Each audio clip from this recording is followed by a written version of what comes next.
Welcome to the Inside Scoop, your one-stop shop for cracking the leadership code. Have you ever wondered what those conversations are like in the boardroom? Curious about the secret sauce successful executives possess? On the Inside Scoop podcast, we sit down with successful executives, getting their unique perspective on what it takes to be a good leader. They'll share their hard-won wisdom, the crucial competencies needed to thrive as a leader, and the unexpected lessons learned along the way. Here, we unlock the secrets of the executive suite. We get the inside track directly from the leaders themselves. In each episode, we'll dissect the essential skills needed to go from manager to leader, offering a leader's perspective on the challenges, triumphs, and unexpected wisdom they've acquired.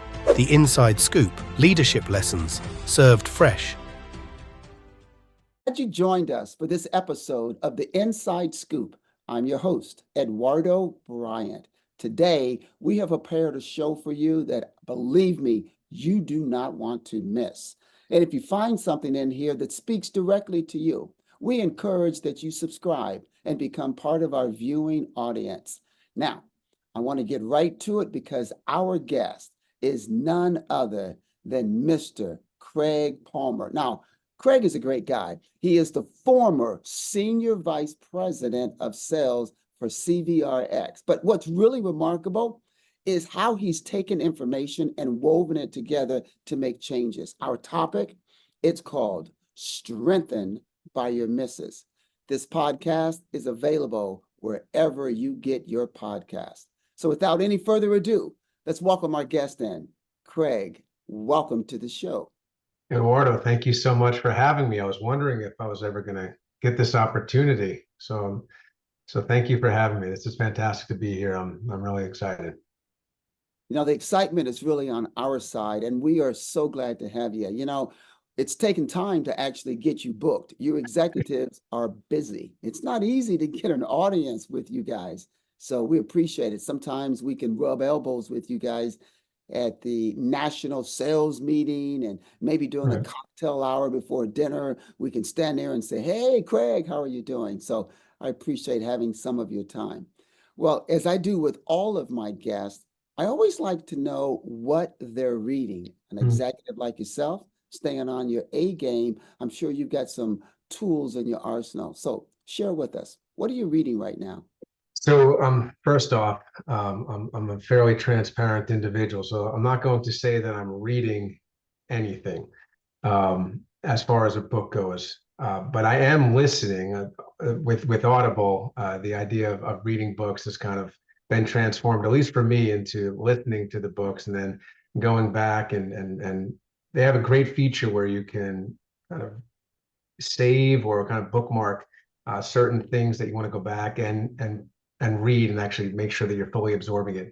So the 48 Laws of Power, I don't know if you know this book, but it's a book that my brother turned me on to, my younger brother. I only have one brother, my younger brother, and I always love when he gives me suggestions for books to read. And it's a big book. There are 48 laws of power. So just getting through each of these 48 and figuring out which ones are the most relevant and the most applicable today. It's a very interesting read, but you do have to be paying attention. I find myself that as I'm listening, if I'm not giving it all of my ears to make sure that I fully appreciate what's being stated in the book, it's tough to comprehend. Now, that's very good. We are in the digital age here. And of course, there are a lot of things on, tape and video and so forth. So lots of people are actually listening to books now. I think the important thing is just getting the knowledge. I mean, just being able to obtain information that can be beneficial to your life. So that's fantastic. So very good. Now I'd like to know about you. As the audience is out there by bated breath, wondering, what is this? Strengthened by your misses. I'd like for you to take a moment and share with the audience your story. How did Craig Palmer get to where he is? Undoubtedly, it was not a linear path. You probably had a few bends, few twists, curves. Who knows? You may have even fallen off the cliff once or twice, but picked yourself back up. So share with us, how did you get to where you are? Yeah, I can't imagine that anybody that's gotten into some fairly successful positions or executive positions of power have gotten there linearly. From early on, I've always been a very competitive person. And I had this question asked of me actually by the individual that first hired me to CVRX. He was one of my favorite bosses I've ever had. His name was Tom Moore. And I remember on the interview, he asked me, do I love to win or hate to lose? And I had never heard that before. And in an instant, when he asked me this question, it was almost like it was this self-discovery I had the first time, like, whoa, like this question just explained all of these things I've always had in my head because I couldn't explain it to people. You see, when I would win, I expected to win. I prepared, I worked hard, and I expected that with everything I did, the preparation, my abilities, I expected that I was going to get the dub. And when I didn't, well, all hell broke loose. I couldn't handle it. I couldn't believe that what I was doing, what I prepared for, didn't get me to where I needed to be. And it was the losses that I've had in my life, competitively or professionally. Those are the defining moments that have gotten me truly to where I am today, because you don't learn anything from the wins. It's great. Everyone loves to win, and it's great to win. Say, I'm a winner. That's awesome. But I promise you this much, you don't learn from it. It doesn't galvanize you to anything. It doesn't prepare you to understand or to anticipate the unexpected just by winning. I have two daughters, and my younger daughter, my older daughter is a very talented dancer. She just became the only sophomore at her high school, or next year will be a sophomore to make the varsity song cheer squad and stuff like that. She's very talented. And my younger daughter is a very talented singer. The difference between my two daughters is the older one works her butt off nonstop. She doesn't stop. She's always practicing. The younger one does not have that same work ethic. She's very talented. And we were going to a singing competition in Las Vegas that she wanted to be in. And we didn't want her to be in the singing competition because, quite frankly, she didn't do enough to show us that she was actually going to take it seriously. But some of her other friends were doing it. She said, I'd like to do this. And we allowed her to be in one song because you had to pay for each of the songs that they're going to be in a competition for. And she said, no, I have to do three, because if I don't do three, I'm not eligible to be in the actual competition, to be in the championships. And we're like, well, I don't think you need to be in three songs. She's like, no, I need to be in three songs. So we let her be in three songs. Eduardo, if I told you, I didn't know the song she was going to even sing until the night before we were leaving for Las Vegas. She told us the titles of the songs she was singing. I didn't even know she knew the lyrics. It wasn't until the night before, when she sang each of the songs she was going to sing, partially, mind you, not the whole things, is that I turned to my wife and I said, the worst thing that's going to happen, she's going to go out there and win this thing. She goes to Las Vegas and she wins her age group in this singing competition. And I'm shaking my head. Of course, I was happy for her, but all I'm thinking about is this is the worst thing that could have happened for this child, because she's going to think that she can continue to not be prepared, to not show that drive, to not show that excellence, to not show that diligence, and you're just going to go win champions. She didn't learn anything on that day, and probably just set her back for her future, for other competitions, because she's not going to know that she needs to work harder and do more and prepare better. So getting back to me and my story is, I would say, I don't know how many of these podcasts you've done, but my guess is I've taken it on the nose more than your average bear of the individuals that you've had on this podcast. And I couldn't be happier. I couldn't be prouder. Sure, when you're in the moment, it really sucks. It's hard. Nobody wants to go through that. but you learn so much about yourself, about what maybe you did wrong, about maybe what you would do differently given that opportunity again. And the reflection on the failures is truly your game tape to be able to, as if you were a football player watching the game in rewind or in review and seeing how you missed this tackle and you missed this gap and you missed this open receiver. And you just learn. You wake up every day and you learn. And I tell everyone, so I was running the sales training for new hires in the last organization I was with. And one of the things that I would do when I brought them in is I would tell them, I said, I asked them if anyone ever went skiing or they were skiers. And most people have at least tried it in their days. And I would say to them, this is like skiing. If you're not eating crap, if you're not falling, if you're not wiping out, I promise you, you're not learning because you're not finding your edges. You have no idea how strong those edges are. You have no idea how strong you are. And until you find those edges where you wipe out, you will never know how far you can take a conversation, how far you can influence others, how well you can perform under pressure. You just won't. You'll just be going through the motions. And like my daughter winning the singing competition, you're not going to learn anything. I love that story. That's so I want to hear more about your daughter. So she wins this contest. See, I'm all into the story now, right? So she wins this contest because she's talented. I mean, that clearly is it, right? She didn't prepare like you thought she should have, Mhm. and she didn't put in the effort like you thought she should have, but her skill set took her to a place at the top, and she was able to win. It's So yeah, now what? it's a fair point that you're making, but being her dad and seeing her in the day to day, I know that she could have done more. But then the argument would be, well, she did what she needed to do in order to beat her competition, and so I can appreciate that. But I think it was Cristiano Ronaldo, a soccer player, that made the comment or has the quote that says, "Talent without hard work is nothing." And I want her to embrace her talents, but know that when she gets to different levels, there's going to be people that are going to be just as talented as her, but willing to put in the work. And I want her to be able to achieve everything that she should achieve in this life. And that's not just going to happen by luck. She's going and just talent alone. She's going to need that drive, and she's going to need that resolve. And that resolve only comes from taking a couple punches right on the nose. Point well taken. And I think that everybody would really agree with that. Um, and there's something to be said for raw talent as well, because some people just simply have it.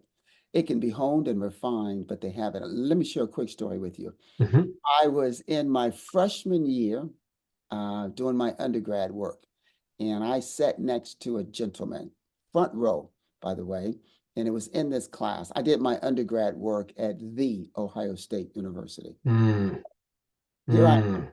I know, I'm a I Penn know. Stater, so it's okay. We're gonna let that Okay. one slide. And so this guy would sit right next to me. Now, Ohio State is in Columbus, Ohio. Mhm, In the wintertime, it is frigid cold, mhm. and there's a lot of snow on the ground.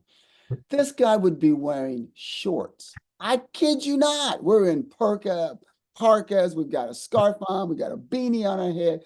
This guy's got shorts on and maybe a windbreaker. Maybe. He sits next to me. We're taking this test and we're going through it. And it was one of those, I think this particular class was history. It was my freshman year. You're taking all your basic requirements. I think this was a history class. We had those little blue books where you had like a little book and you got to write into it, right? This guy gets his paper back and he gets 100, where you have to put dates and names and explain stuff. Most of us get a 96, 94, this guy gets 100. Test after test after test after test after test. He gets 100.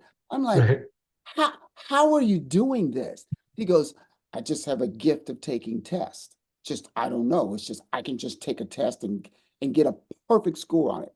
I'm going to share one more story. Yeah. One of my doctors, when I was a rep in the pharmaceutical industry, one of my doctors, he is a cardiovascular and thoracic surgeon. He goes through medical school in 2 years. Now, that sounds remarkable, right? 2 years through medical school. That's not the remarkable part. The remarkable part is this, and it's all written up, it's framed, it's in his office. He's got the plaque and the certificates and everything. This guy goes through medical school in 2 years. Wait for it. Wait for it. He never got a single question wrong ever on anything. Never. Not a single quiz, test, question. Never missed a single question, period. Are you kidding me? Are you kidding me? Yeah. There's something to be said about just talent, Yeah. raw talent. They don't have to study. They don't have to practice. It is a gift. So to your point, I agree. We learn more from making mistakes and doing it wrong than from doing it right. And We so do. who knows? Your daughter just may be a prodigy genius. We'll Gifted. see. Well, we shall see. You know. Thanks for letting me share a couple of my Yeah. stories and squeeze in, and you inspired that in me by your story. Good. That's great, though. Now, leadership is all the same. There are great leaders, and then there are leaders who think they're great, but they really aren't. And I'm sure in your day, Craig, you've had some leaders that were awesome, and perhaps some that was less than awesome. Yeah.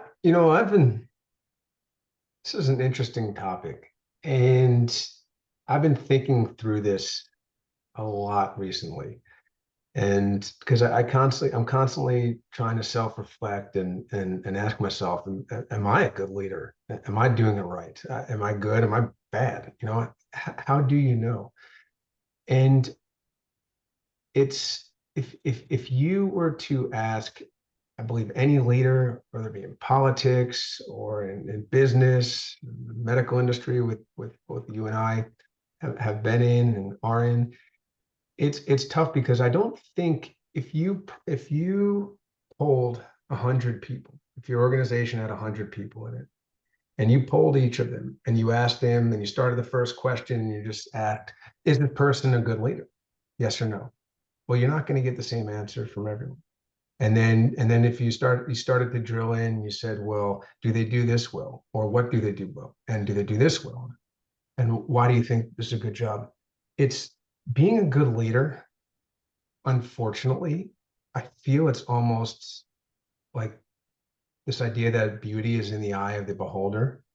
I think it depends on who you're asking, which is why if I do have a takeaway from my leadership and being in the position I was in, would be true to myself, be true to the individuals that are surrounding me and depending on me, and the rest of it will have to work itself out, or it doesn't. You're not going to be this idea of being a good leader or a great leader. Oh wow, look at that, we got confetti. The idea of being a great leader, it's not going to be consistent across everyone that you're leading, which is why that you have to be as authentic as you possibly be, so that so if you're faulted because your views are different than someone else's, or your approach doesn't align completely with the thoughts of another, at least they can never take away the fact that you're authentic, you're real, your heart is in the right place, and you're dedicated and passionate about what it is you're doing. After that, Eduardo, I got to be honest with you, it's going to be out of your hands.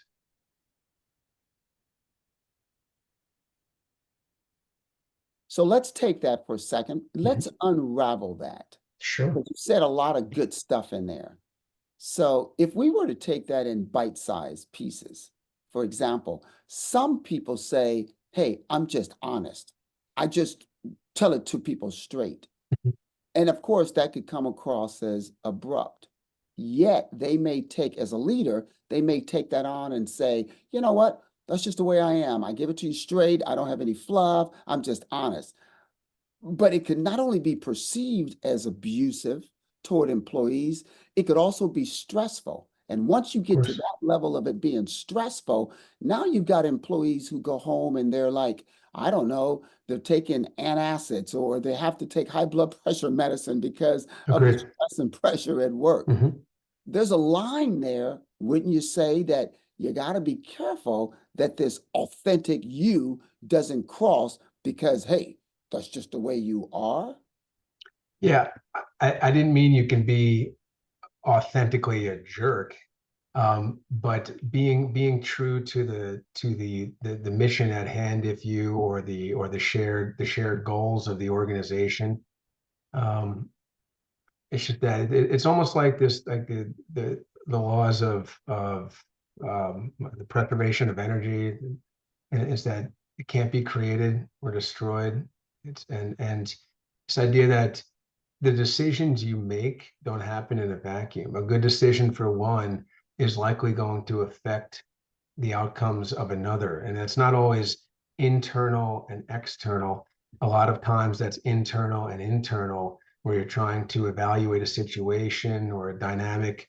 And one person is going to think that you're the greatest thing in the world because of the decision that was ultimately made. And the other person is going to think that you're not listening to their needs, and you're not acknowledging what's in their best interests. And all of a sudden, regardless of everything that you've ever done, now all of a sudden this individual is probably not thinking that you're a great leader because it didn't work out the way that they wanted it to. And that's, man, that kind of just comes with the territory. Yeah, you're There's pointing one of the pain points of being in leadership is you Mhm. can't be everything to everyone. So true to your point, and I think you're unpacking some good stuff in there because when you are in leadership and you're trying to do the very best that you can do, you will undoubtedly rub some people wrong, which I think speaks to the importance of emotional intelligence being part of the fabric of being in leadership. It's that interaction that you're having with people who are not quite at your level. They are downstream of you. Perhaps they're direct reports. When your emotional intelligence is low, then of course, people don't really see that you care. You know, the old saying is people don't care how much you know until they know how much you care. And that's where the emotional intelligence, I think, comes into play.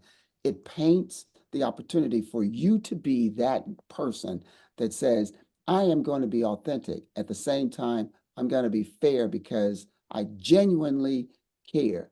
And I think that that helps people in leadership to not be, I think you called it a jerk, away from that area. Yeah. Yeah, I would agree. Yeah. And so when we think about strengthening through misses, we've all Mhm. fallen down. I mean, we've all had to pick ourselves back up and go. Do you have any advice, suggestions, recommendations, or even good stories as to a miss that you had where it taught you a valuable lesson? Sure. So the idea of being strengthened through the near misses, it comes out of a Gladwell book. I believe it was David and Goliath. It's one of my favorite books I've read, especially as I was getting into the startup world. It was a great read for me. I really enjoyed it, and this idea that when you're there was a literal term to it in the book. I'm not going to get into that, and people can read it and understand that piece. But as I apply it to my life and how I go about my approach to life and business, it's that if you are putting yourself out there and you're making decisions and you're trying to get things done, and you're acknowledging when you're going to need to put yourself out there a little bit more and make some kind of a decision that could have consequences, you are going to miss. And there could be blowback. If you're asking people to put all the faith in you and ultimately it doesn't work out, well, you're going to shoulder the burden of that miss. But and I'll get to a specific example in a second, but the idea is that it's not the end of it. And if you're still alive and breathing and able to go about and make another decision or another move, then that's how you become strengthened, because the near misses that are either going to kill you and be one, a fatal move. Getting more emojis here going, but it's the idea that you still have this ability to make another choice, and then now you've got this resolve about you, because that bomb that was going off didn't kill you. And so you start to get this inner strength. And this is something that Gladwell talked about. Okay, I will get into it on the book. He talks about the people of Britain, of London, actually getting bombed during World War II, and people that it was a direct hit. Those people were gone. And every night the air raid sirens would go, and the planes would drop bombs, and people would go into their shelters, and the next day they'd come out and they'd see who was left. So over time, you develop this resolve where you're like, you can't get me. You can keep dropping your bombs, but you cannot get me. I am galvanized now. One of the craziest, it's as close to, uh, so it was 2018, and I was with this company, and we were getting the results of a clinical trial. And at the time, I was a sales director. I had a team of about somewhere between 12, 15 people reporting to me. It was all areas out in the west part of the country. And on a single day, a bomb exploded in our world. And I received a phone call that everyone who worked for me, including the clinical team, they were being let go because we missed our endpoint in a trial. And my boss at the time, who was the VP of sales, was also being let go. And here's these bombs going off, and I'm left standing, only one left. And so what it did was it instilled a lot of confidence in me, so that when the bomb stopped, and the sun came out, and I was walking around, I saw the belief from my CEO. And when it became time to rebuild, that scenario or that experience gave me a certain resolve, a certain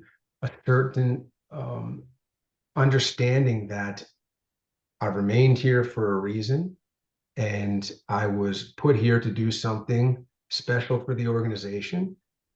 And that's what we're going to do. We're going to figure it out, and we're going to take this organization from this dark period that existed when this happened into the company where you see me in the picture on my LinkedIn, high-fiving Nadim Yarad, the CEO, when we rang the bell at NASDAQ, on the day that we IPO'd. So without that experience, I don't know if I would have had the fortitude and the belief to get things done and to overcome all the headwinds. So it's good. It Wow. wasn't great when it was happening, but turned out to be good. Always on the back side of things is when Mhm. you see the true intrinsic value and benefit in something. But when you're going through it, boy, it is Yeah. never easy. No. That's a powerful story there, to be the, only one standing out of the whole team. Wow. That's kind of like when you watch a calamity, a fire sweeping through, say, a neighborhood, and it burns every single house So, but one. Wow. Yeah, there's a true lesson in there. And I'm sure all of us have had some type of near miss in our life. Let's connect that for a moment. Let's connect it to being in leadership mhm. and some of the tough decisions you have to make when a company is being purchased, acquired, a merger. Maybe there's a firestorm. Maybe you've got to do a layoff, a downsizing. Who's left? Who's standing? How do managers handle that? What type of resolve do they have to have? Is that when they say, it's just not worth it? Or is that when they say the cream of the crop rise to the top? Well, there's a lot in that question. first off, this is not great for me. I'm not good at this because I am one of those people that like to think of, even though I see on LinkedIn and everyone's always like, well, work is not a family, your family is your family.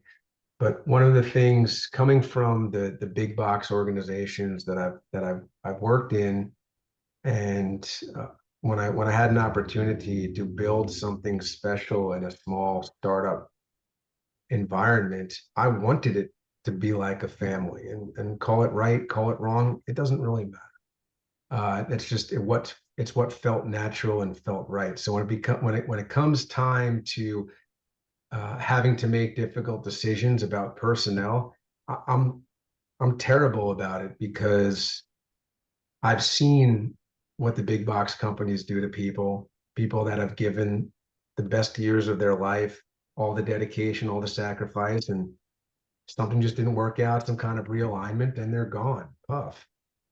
It was one of those things that I remember when I interviewed for the job at CVRX. I sat down with the CEO, Nadim Yared, and one of the things that he was asking me, because I was at at that time I was working with, I believe it was St. Jude Medical, and they couldn't believe that I'd want to leave that job and go to CVRX, and they knew I was starting a family, and they said, well, how can you take on this level of risk at this stage in your career and this stage of your life? And I said, truthfully, that's being at one of the big organizations right now, to me, didn't feel all that safe because I didn't feel like I mattered all that much. Sure, I'm sure they liked having me there, and I did a good job where my job fit, but the company was so big and so successful. Anything happened to me, or if anything, any changes needed, no one was really going to miss me. And so that kind of hit home, and I wanted to get involved with something where my presence in the organization truly mattered. If I left or something happened to me, that there would hopefully be a pretty big void in that organization, at least for a couple of days, at least a couple of days. And so I was all in. And so I wanted other people to feel that same way that I had to recruit over. And at the start of recruiting for CVRX, that was tough. I tell everyone that's got to be about as difficult as recruiting a spy or a double agent, because you had to convince people that this was going to be not safe like the big companies, but safe enough so that they weren't going to leave themselves or their families high and dry. So they had to put a ton of faith in me, a ton of faith in the therapy, a ton of faith in the CEO at the time. And the last thing in the world I ever wanted to do with any of those people that I brought over and asked to come join me in this journey, in this endeavor, was to disappoint them, to let them down. So again, I am not a good person in this situation. You want to call me a bad leader because I didn't ever want to fire anyone that I recruited? Sure, I'm a bad leader, and I apologize for that. And I'll continue to suck at that piece. It's fine. I'll live. I can only imagine the people listening to this right now saying, I would love to work for you, Craig. I mean, that's the stuff that people are looking for. Everybody wants to feel like they belong. It's a human nature, Of basic course. nature Mm-hmm. to feel that way.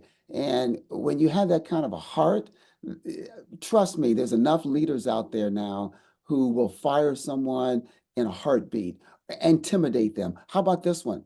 Don't fire them right away. Try to get them to quit by just putting pressure on them. So people hearing you say that, hey, you didn't want to do that to people, and if that makes you a bad leader, so be it. Mm-hmm.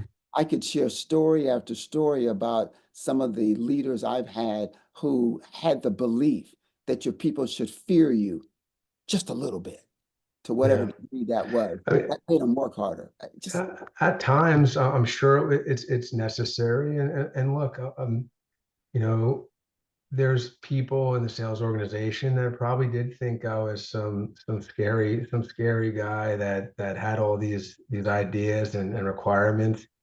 Um, sometimes managers or sales directors like to let their teams know that the VP of sales is watching and this matters to them, and this is something that they're going to get checked on. So it's understandable. Um, I don't know. I think a little bit of not fear is not the right word. I'll speak for myself. I was always a little bit fearful of the people that I worked for. Call it how I was brought up, or just under like my dad was in the military, and I understood chain of command. Um, I see how some people talk to their bosses, and even how some people have spoken to me who reported to me. I wouldn't. I don't have the ability to speak to my bosses in that same way unless I'm really fired up about something. But for the most part, I maybe fear isn't the right word, Eduardo. Maybe it's just respect, um, respecting the chain of command. I don't know. You tell me. What's I like that? the It's word not. respect. Yeah, No, I think that word respect can be substituted in there, and I think it fits very appropriately. Um, and it's an interesting dialogue because when you think about it, the stuff that we're talking about is the true essence of working for a company and having bosses above your head and leaders. There's a saying out there, Craig, that says your manager has a greater effect on your emotional health than your doctor or your therapist. So think about it. You spend 8+ hours, yeah, 5+ days a week around the same people. One of them perhaps is your boss. That interaction is dynamic. So you think about, what am I doing as a leader? How am I seeing and carrying myself? One of the workshops we run is called Executive Presence. Wow. It helps managers in a lot of the areas in which you're talking about right there, sure. how we respond, how we act, what we do, how we do what we do as leaders, and more importantly, the impact that has on employees. The stuff that you're talking about is real. And I can Hmm. hear the emotion in your voice as to the sincerity of what you're saying, trying to be a fair, honest, equitable leader. It's a challenge. Yeah. One of the challenges that we don't talk about, which is Yeah. why we do this podcast, so that we can hear some of those raw emotions, so that people can recognize that's me and I appreciate it. I'll say it again. The fact that you're not looking to upset people's apple carts is what causes people to want to work for you there, Craig. Yeah, no, it's and about your comment about the emotional, what was it? Emotional intelligence? No, is the effect, the emotional effect that Yes. Your that manager, Boston, yeah, yep, has a greater effect on your emotional health. yeah.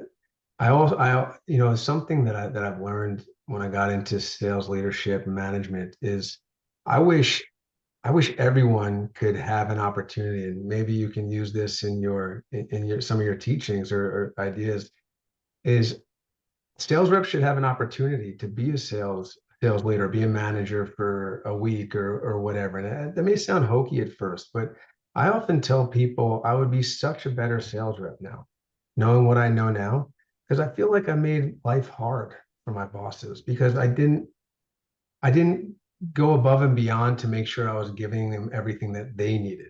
I made it about me way too much, and I didn't appreciate the jobs that they were doing and the effort that they put in to make sure that people were having a good experience and doing and knowing what like messaging was supposed to be carried out or what the initiatives were at that time. And I just think man, I could have done so much more. And I try to bring that into who I'm reporting to.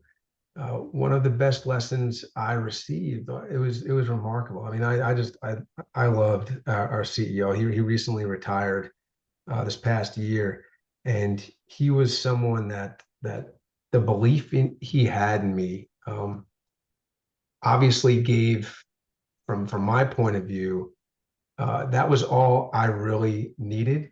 So beyond that, whatever happened, it was kind of okay with me because I knew that he believed in me. And man, I was easy like that. Like that's I just wanted to know that again, back from the working for the big companies, to have someone believe in you. I mean, that's so important. But I could tell when because we're launching this company, launching this product, and taking the company public and building this thing from scratch, is that he would have a lot of questions. And if he was asking the questions, so one, there's the questions that I wouldn't have answers to, and then there's just the fact that he had to ask the questions.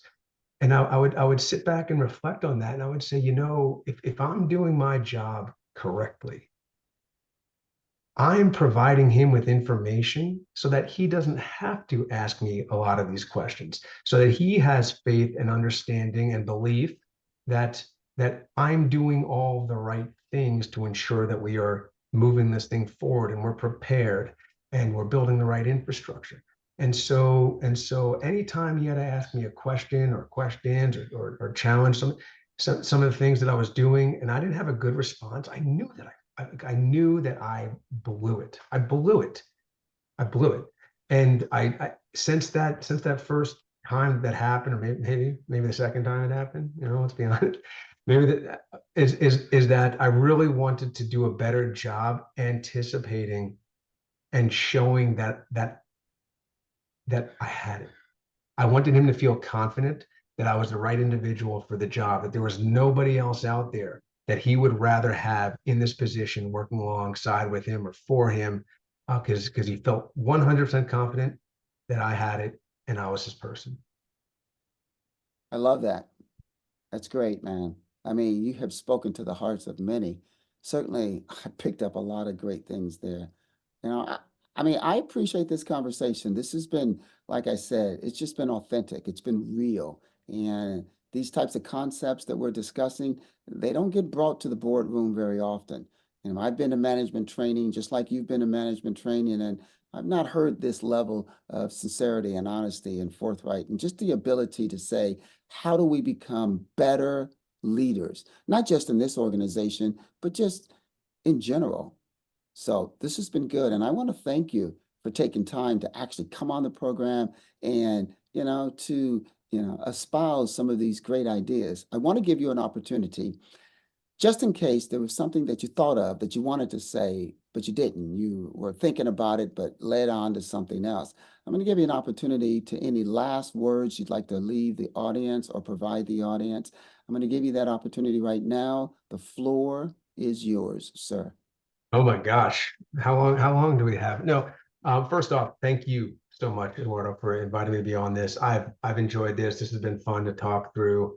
And it is nice to just be able to be kind of authentic and real and not have to worry about the words that are being stated, how they're being perceived by some and others. And look, there's people that are listening to this that are probably going to draw, certain people are going to draw some conclusions from this conversation. Others will draw different conclusions from this conversation, and that's okay. That's human nature. We're all allowed to draw our own conclusions.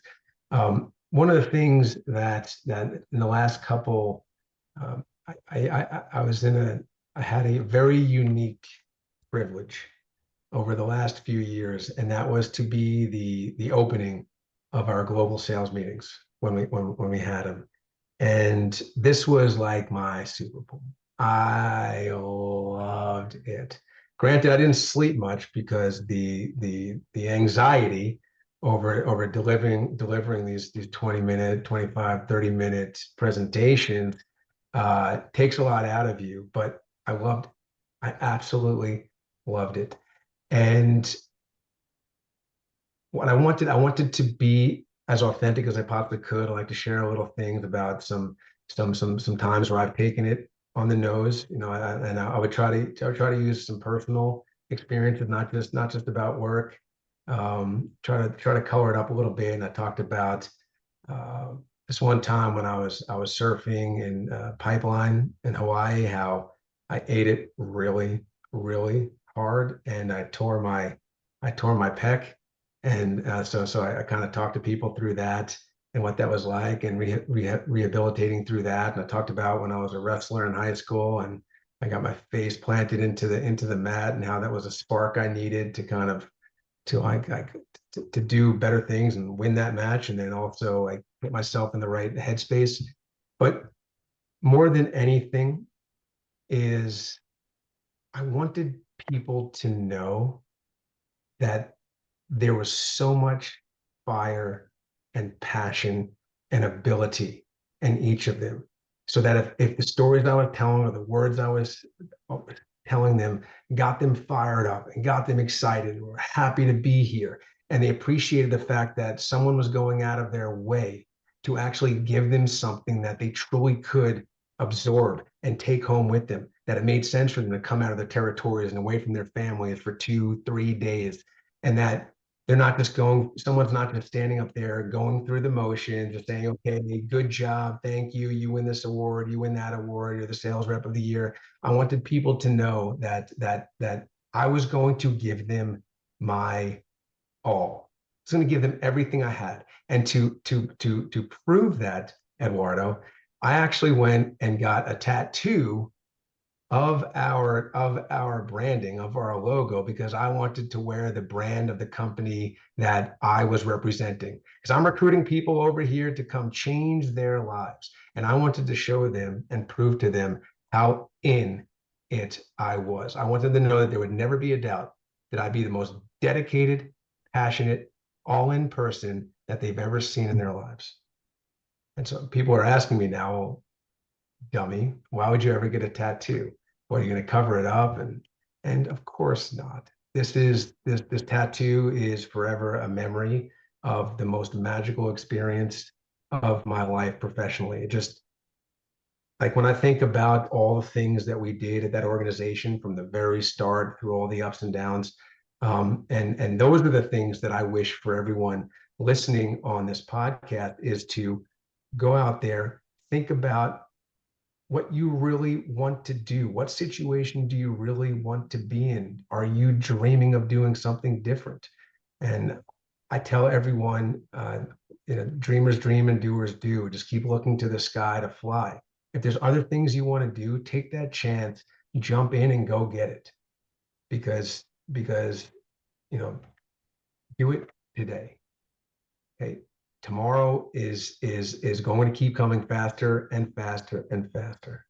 So enjoy the time, embrace whatever journey you're in, embrace that, and make it your story, because it will be colorful and it will be awesome.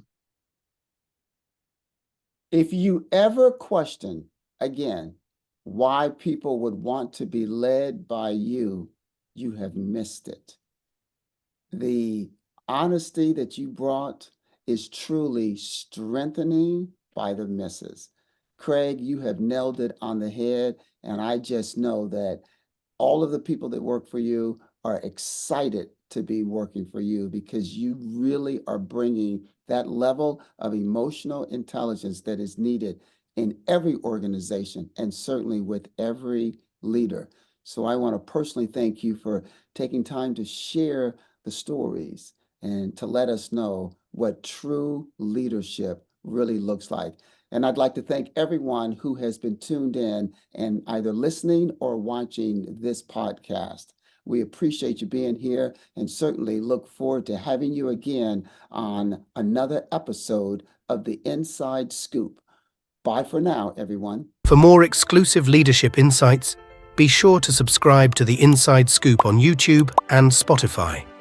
And if you enjoyed this episode, don't forget to hit that share button and spread the word. See you next time on the Inside Scoop.